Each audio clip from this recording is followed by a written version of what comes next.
Assalamualaikum warahmatullahi wabarakatuh. Hello, good morning ladies and gentlemen. My name is Muhammad Jufri. I'm from the 8th semester of Stek BPK Bangkalan, in Major English Department. Now we are from the second group. Yeah, second group would like to explain I would like to explain about our material. Our material today is language change. But before that, I'd like to say thank you very much for all my classmates and for all my classmates and for my lecture, especially for the lecture of this material, Miss In Rahmawati. And before that, I'd like to say thanks to Allah Almighty because of His blessing and His mercies. We can always attend to this place and we can always join this class. Yeah, we can always to join to this class, and also we can always keep our health, and especially for this condition, especially for coronavirus disease condition. Hopefully Allah always keep us, Allah always keep our healthiness from this COVID-19. For the second one is my salawat and salam you always be delivered to Prophet Muhammad sallallahu alaihi wasallam, who had guided us from brightness to brightness, from stupidness into cleverness. It is Islam, the best or religion in this world, and hereafter. Well, ladies and gentlemen, now we are from the second group. We would like to explain about language change. I'm as moderator of today, and also I'm the first speaker. And for the second speaker is Fadila, and for the third speaker is Halwa, and for the fourth speaker is Samsudin Hidayat. So now we would like to explain. We would like to explain about our material. That the material is language change. As we have not together that language change is the phenomenon by which permanent alteration are made in the features, and the use of language over time. As we have not together also, all language change. There are many kinds of language change. All natural language change and language change affect all areas of language use, and types of language change include sound change, lexical change, semantic change, and syntactic change.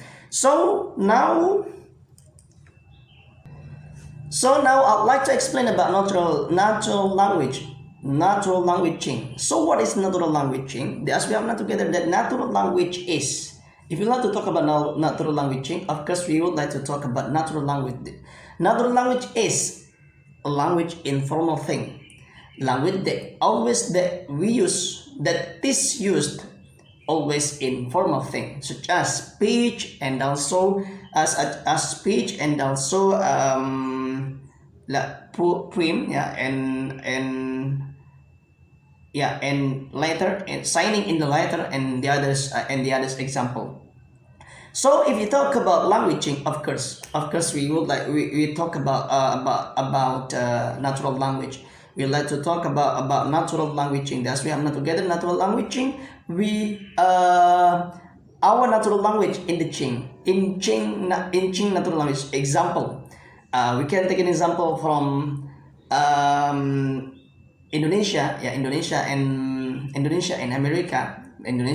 When our president Joko Widodo come to Indonesia, and when Obama came to Indonesia, and Jokowi came to SBY came to America.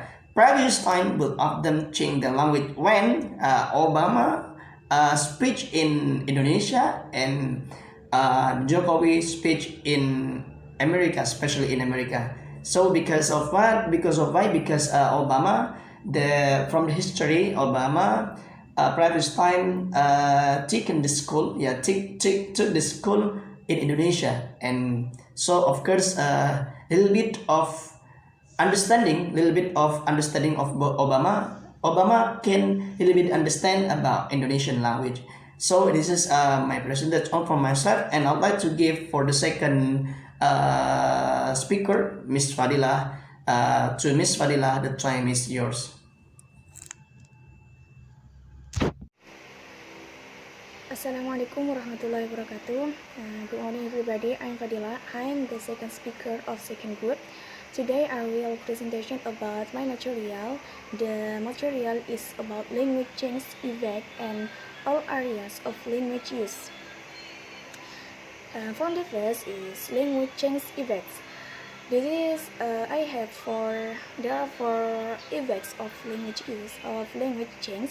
The first is political factor, which is caused by foreign invasion, migration, and colonization. When people move to a country and learn a new language, they adopt language imperfectly. For example, police officer for policeman. So, in the first effect of the first effect is from political factor. So this is about invasion and migration. So if we move about from the country to the other country, we will have effects of the language change. And the second is social factor, which means foreign influences from Latin American, Australian, Indian, and others. The unique way that individuals speak also full language change. Vocabulary and phrases people use depend upon the place, age, gender, education level, and social status. And the third is technological factor, which means rapid advances in information technology. Industries, products, and economy simply require new words that drive language change. In fact, language itself changes slowly, but the internet has speeded up the process of this change even more quickly. For example, have come into popular use. So, from the technological factor is in this technological factor in this effect is very fake. Yes, very fake and more speed to change our language. And the last is foreign influence factor.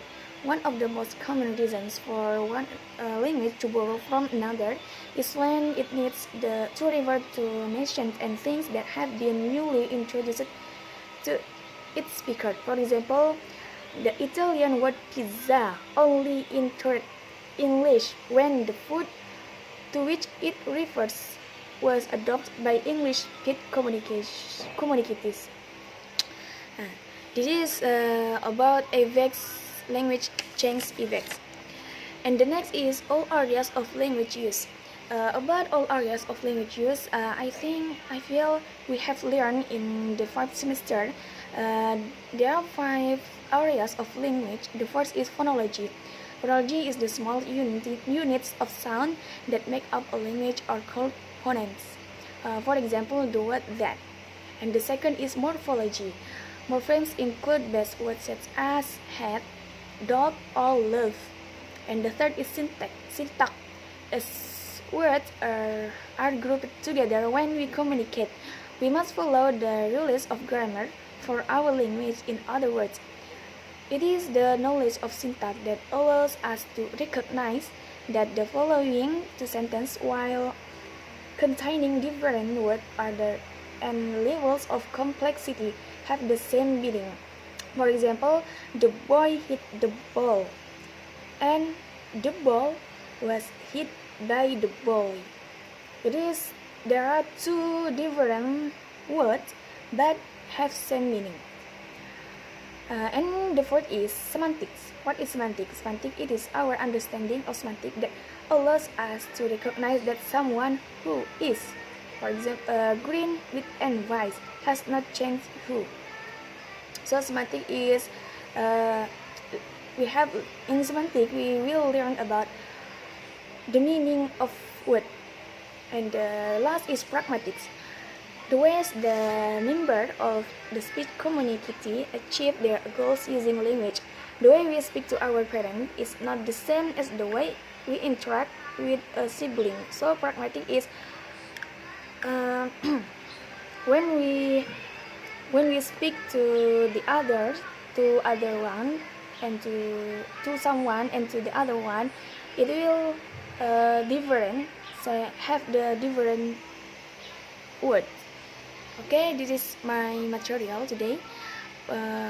Continue to the third speaker, Siti Hawa. Thank you. Assalamualaikum warahmatullahi wabarakatuh. Perkenalkan, nama saya sebagai pemateri ketiga. Ya, jelaskan tentang materi saya, yang dimana materi saya tentang perubahan bahasa, language change. Ya, perubahan bahasa. Apa itu perubahan bahasa? Language change is the phenomenon by which permanent alterations are made in the features and the use of a language over time. Ya, jadi perubahan bahasa adalah fenomena di mana perubahan permanen dilakukan pada fitur dan penggunaan bahasa dari waktu ke waktu. Ya, jadi penggunaan bahasa itu dalam seiring berjalannya waktu berubah dengan sendirinya. Ya, all natural language change. All natural language change. Jadi semua bahasa murni itu berubah. Semua bahasa alami itu mengalami perubahan. And language change affect all areas of language use. Jadi perubahan bahasa ini mempengaruhi semua area penggunaan bahasa. Ya, mempengaruhi semua area penggunaan bahasa. Ya. Jenis perubahan apa saja yang dapat berubah? Di antaranya adalah sound change, perubahan suara, lexical change, perubahan leksikal, semantic change, perubahan semantik, and syntaxis change, perubahan sintaksis. Ya, ada 4 yang dapat berubah dalam bentuk bahasa. Ya, namun perubahan bahasa secara luas itu hanya terbagi menjadi 2. Apa saja yang 2? Yaitu perubahan internal dan perubahan eksternal. Perubahan internal adalah penambahan dan hilangnya bunyi dan item leksikal. Jadi perubahan bahasa itu dapat menghilangkan atau mengurangi bunyi dan item leksikal dalam suatu bahasa. Ya. Dalam hal ini, perubahan bahasa dapat dipelajari dari 3 hal. Yang pertama, perubahan suara. Ya. Yang kedua, perubahan tata bahasa dan leksikal. Perubahan tata bahasa dan leksikalnya itu dapat berubah. Itu dalam perubahan internal. Yang ketiga, yang terakhir adalah perubahan semantiknya. Jadi, perubahan internal yang terakhir ini cuma semantiknya yang berubah. Secara bahasa semuanya tetap, namun semantiknya saja yang berubah. Seperti itu. Terus yang kedua yaitu perubahan eksternal. Perubahan yang terjadi karena pengaruh bahasa dan dialek lain seperti borrowing. Hal ini karena faktor sosial dan budaya yang berlangsung. Ya, perubahan bahasa secara eksternal yang terjadi sebagai akibat proses kontak bahasa, baik dalam konteks linguistik area maupun dalam kerangka hubungan sosial linguistik. Itu contoh perubahan bahasa akan pengaruh teknologi seperti contohnya Android, gadget, yaitu perubahan bahasa yang karena pengaruh teknologi. Tuh contohnya Android dan gadget. Nama yang tidak ada di suatu bahasa seperti kanguru. Itu contoh perubahan eksternal. Contoh lainnya yaitu yang terjadi bahasa Inggris yang dilakukan peminjaman bahasa atau borrowing. Ya, peminjaman bahasa dari negara lain, di mana dari bahasa Perancis, bahasa Jerman dan lain sebagainya. Masih banyak itu. Itu perubahan eksternal. Jadi secara garis besar, secara luas, perubahan bahasa atau language change itu hanya terbagi menjadi 2, yaitu perubahan internal dan perubahan eksternal. Ya, cukup sekian yang bisa saya sampaikan. Kurang lebihnya mohon maaf. Saya lanjutkan kepada materi yang selanjutnya. Assalamualaikum warahmatullahi wabarakatuh. Ya, Assalamualaikum warahmatullahi wabarakatuh. I'm the last speaker. My name is Samsudin Hidayat. I want to explain about semantic change and synthetic change. Okay. First, what is semantic change? Semantic change is a form of language change regarding the evolution of word usage usually to the point that the modern meaning is radically different from the original usage. Semantic change, there are 10 types. First, widening or extension. Range of meanings of a word increase so that the word can be used in more contexts than were appropriate before the change. Second, narrowing. Range of meaning is decreased so that a word can be used appropriately only in fewer contexts than before the change. Third, metaphor involves relationship of perceived similarity. Fourth, metonymy inclusion of additional sense which were originally not present but which are closely associated with words' original meaning. 5. Synecdoche kind of metonymy involves part to whole relationship. 6. Degeneration since a word takes on a less positive, more negative evaluation in mind of the users. 7. Elevation shift in the sense of a word in the direction towards a more positive value in the mind of the users. 8. Taboo replacement and avoidance of obscenity. 9th. Hyperbole shift in meaning due to exaggeration by overstatement. 10. Litotes exaggeration by understatement. Okay. Uh, the second is synthetic change. What is synthetic change? Is a phenomenon creating a shift in language patterns over time, subject to cyclic drift. Synthetic change has occurred in English. Two examples of this are negation and do insertion in question. Though the use the double negative is now considered incorrect, it was once quite common in English. For example, Geoffrey Chaucer, often called the father of English literature, used many double negatives in his poetry. In Canterbury Tales, he describes the friar in this way: there was no man nowhere so virtuous. This means there was no man nowhere so virtuous. Of course, this sentence is now considered ungrammatical and can be changed to wasn't a man anywhere so virtuous. Another synthetic change occurs in questions.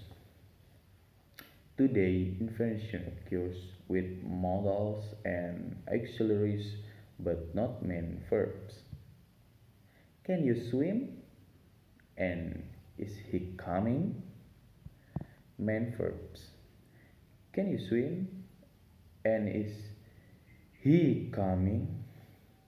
Are example of inversion but main verbs we insert do. This gives us questions such do like fish and do you dance in the past. However, these questions were formed with inversion, not do insertion.